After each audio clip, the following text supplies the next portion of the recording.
Hey everyone, it's Andrew. So this is going to be a review of the Zassenhaus Santiago coffee mill grinder, which is this grinder here. I want to just do a review on this because I've had this coffee grinder for about 3 years and I absolutely love this thing. Purchased about 3 years ago when I was getting into like pour over coffee, and this was the grinder I went with at that time. So I just want to do a video of kind of the basic features of the coffee grinder. I'll get some close-up views of it, bring the camera in closer for that. And then what we'll do is do the separate grinds with the coffee grinder to show you the extent of the type of grinds you can get with it. I've done separate videos in the past on both the pour over method as well as French press type technique for coffee making as well. If you're interested in those videos, please look at them as well. But for now, what I'm going to do is bring the camera a little bit closer so you can get a closer look at the coffee grinder itself, and then we'll do a couple grinds with this as well. Give me 1 second. Okay, so here is the Zassenhaus Santiago coffee mill grinder. This is the mahogany version, so this is that color, but it comes also in black and this kind of beige color. I think only on Amazon right now you can get the beige or black. I'll put a link in the description below. Otherwise, I purchased this I think through the website for Zassenhaus directly about 3 years ago, and I really like this color because it's got this mahogany color as well as the gold trim or for the like mechanical portion of it. A little bit background: Zassenhaus has been around for years, generations. It's a German company. All of their coffee mill grinders are backed by a 25-year warranty. So if any of the mechanisms on the coffee grinder break within that 25-year time period, they'll replace it for free. Just a little bit of details about this. So with the Santiago model, essentially at the top here, you're going to have this opening door kind of mechanism where you can pour the coffee directly into the top here, and then the grinding mechanism is kind of in the bottom there. And so the coffee will fall into this portion and then grind here, and then once it's ground, it'll kind of fall into this tray here. A little bit about the top. It's got a mechanism that allows you to change the coarseness of the grind. So if you lower this mechanism all the way to the bottom like it is now, it'll be more of a coarse grind, something you would use for like French press. Meanwhile, if you raise it up by twisting it, I guess that would be counterclockwise, it raises it up and it makes a finer grind. When you get it all the way to the top, it's actually to the grind, like the level of grind that you would use for Turkish coffee, so it gets very finely ground, but you have to find, kind of depending on your personal taste and preference, the level of coarseness of the grind you want. So it's an easy screw mechanism. You don't have to take anything on or off or anything like that. You just screw it up or down as far as changing the coarseness and the fineness of this. And then at the top there's this wooden handle attached to this metal mechanism that you kind of use in a clockwise fashion to grind the coffee grinds once they're in the container, and then everything comes out at the bottom here. This is just like one solid piece of wood tray one solid piece of wood that comes out as a tray, and then it's hard to tell with the darkness, but essentially at the top here there's this like plastic cup that drops the grinds into here. A lot of times you'll have to kind of shake it out because it'll get stuck there, or you can use like an Expresso brush like this brush to get it out directly. I tend to kind of shake it out like this, and then at the end I'll kind of brush into the bottom and clean it out that way. As far as the rest of the features on it, it has this Zassenhaus label on the front that matches the kind of the gold and mahogany design, and then it's one solid block of wood. So this is all wood, literally one giant piece of wood, which is really nice. It's a very solid design. It's not going to break or anything like that. You could probably drop this on the floor and it won't break either. So even with that 25-year warranty, I don't think you could ever have an issue.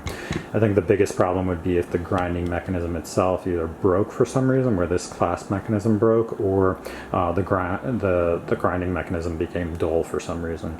I think that's the only reason why it would break over the long term. But that's pretty much all the features. It's a really nice coffee maker as far as design, elegance. It's really nice as far as like the fact that it's hand grinding. Other people who would want an electronic grinder probably won't like this because it takes some time to actually grind the coffee using this mechanism. But I really appreciate it because even while I'm grinding it, I can kind of change the fineness or coarseness depending on my personal preference and what I'm using it for. And I don't know, there's like a certain elegance or personal feel of grinding your coffee yourself freshly whenever you're making a cup of coffee. So that's kind of it as far as the coffee grinder itself. What I'm going to do now is I'm going to take, this is just Trader Joe's Sumatra coffee. I've actually been drinking this coffee I think over 10 years now. It's like my go-to coffee.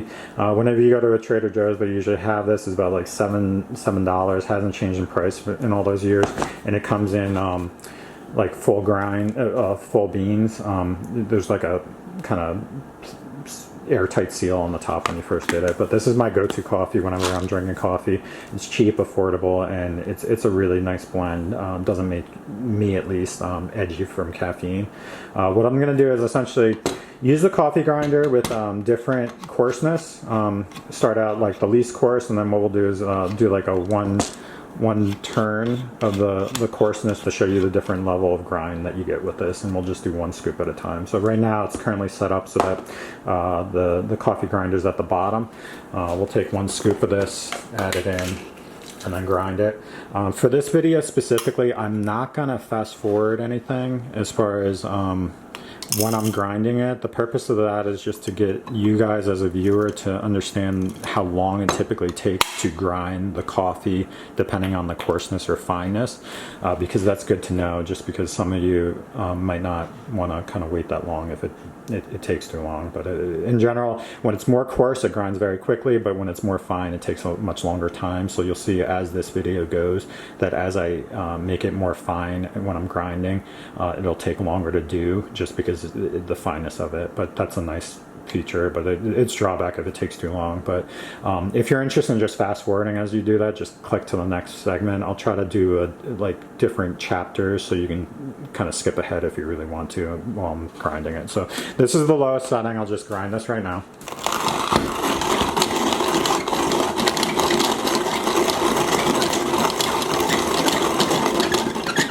And that's it for that, because it's literally very coarse.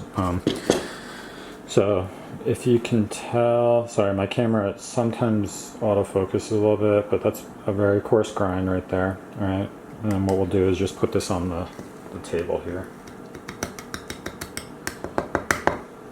So that's one.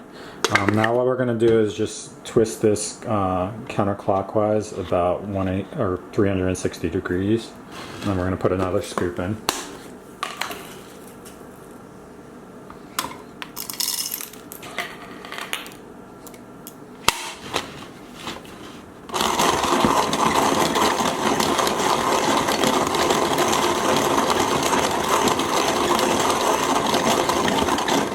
So it took a little bit longer, but let me just kind of slide the current grinds a little bit over.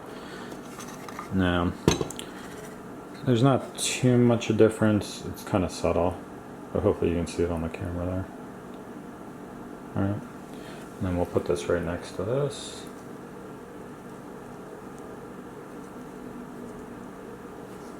And then we'll turn it again counterclockwise, another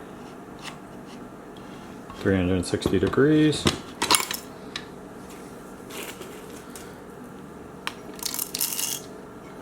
Pour another scoop.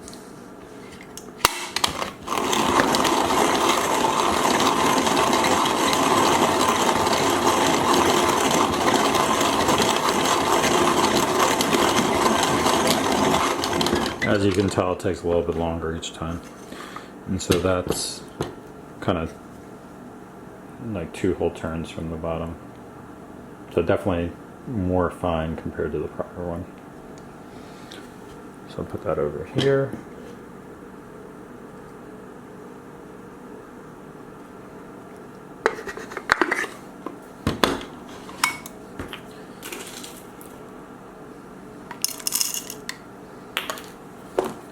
Alright, then we'll turn it another 360 and go.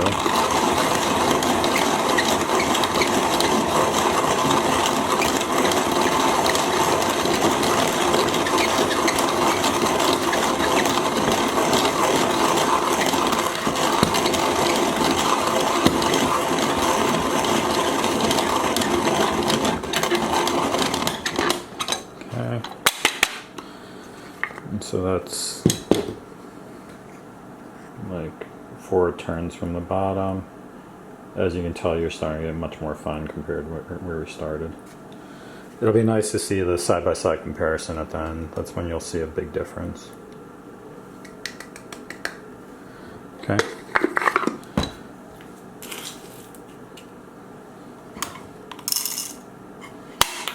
I'll turn another 360.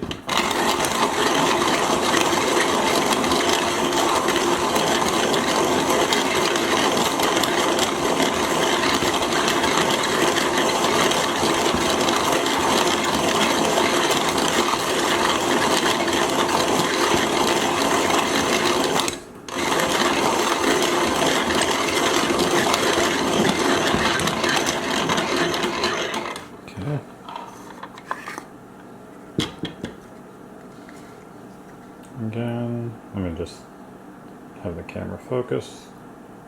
So that's even finer than the last one. Sorry, this cutting board's kind of short. Ideally it'd be like put them side by side, like directly. So let's turn another 360.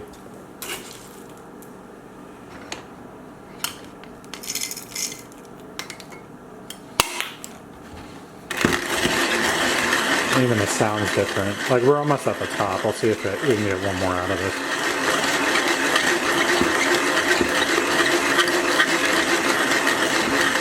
This will take a while though.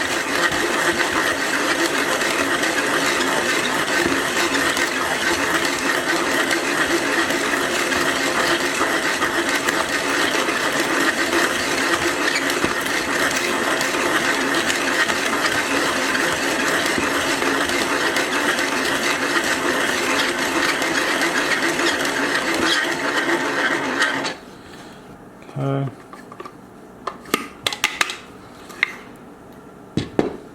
It's kind of the fineness there. All right, put that there. It's much more powdery at that level. And then we'll see if we can get one more turn out of this. Let me see. Yeah, we'll just go as tight as it can go. That's kind of tight. I can't turn it anymore.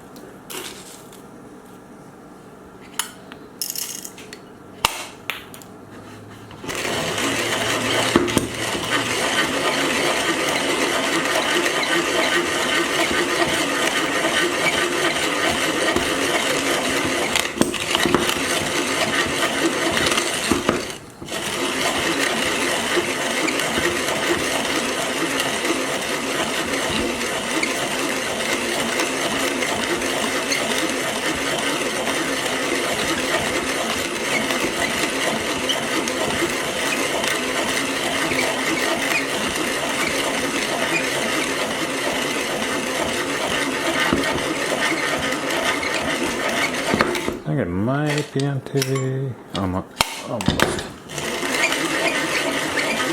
There we go. That's the finest you'll get as far as with this coffee maker. And what we'll do is just kind of slide this over a little bit and put that right over there.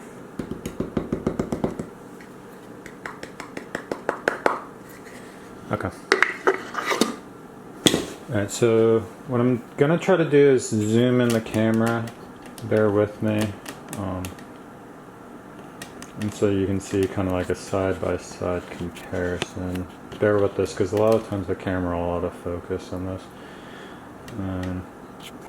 So what we got here is, so essentially this is the most coarse, okay? This is the next step up, alright? This is like the next step up from there, and then this one down here, sorry. We'll zoom out a little bit. And those are the last 3, like here, here, and here. So, as you can tell, this coffee grinder is really nice as far as you get like a very good variation in the coarseness you can get from it just by adjusting it up or down. So that's why I really like it a lot, depending on what you're using it for. Overall, I tend to use a pour over method. I went over that in other videos. For a pour over method, I tend to kind of stick with the coarseness here, like this range here, as far as getting a good quality pour over out of it. When you get too fine, it just kind of sits in the actual coffee grinds and it doesn't really go through, and it takes a long time for that. So I find that about this coarseness works really well for that. If I'm doing something like a French press, I'll lean more towards this level of coarseness, probably this, like second from the bottom, just because I've tried with the most coarse version of it, and it tends to just wash out and doesn't get good flavor from it, but like a step up usually helps with that. So that's kind of the extent of the coarseness you can get with it.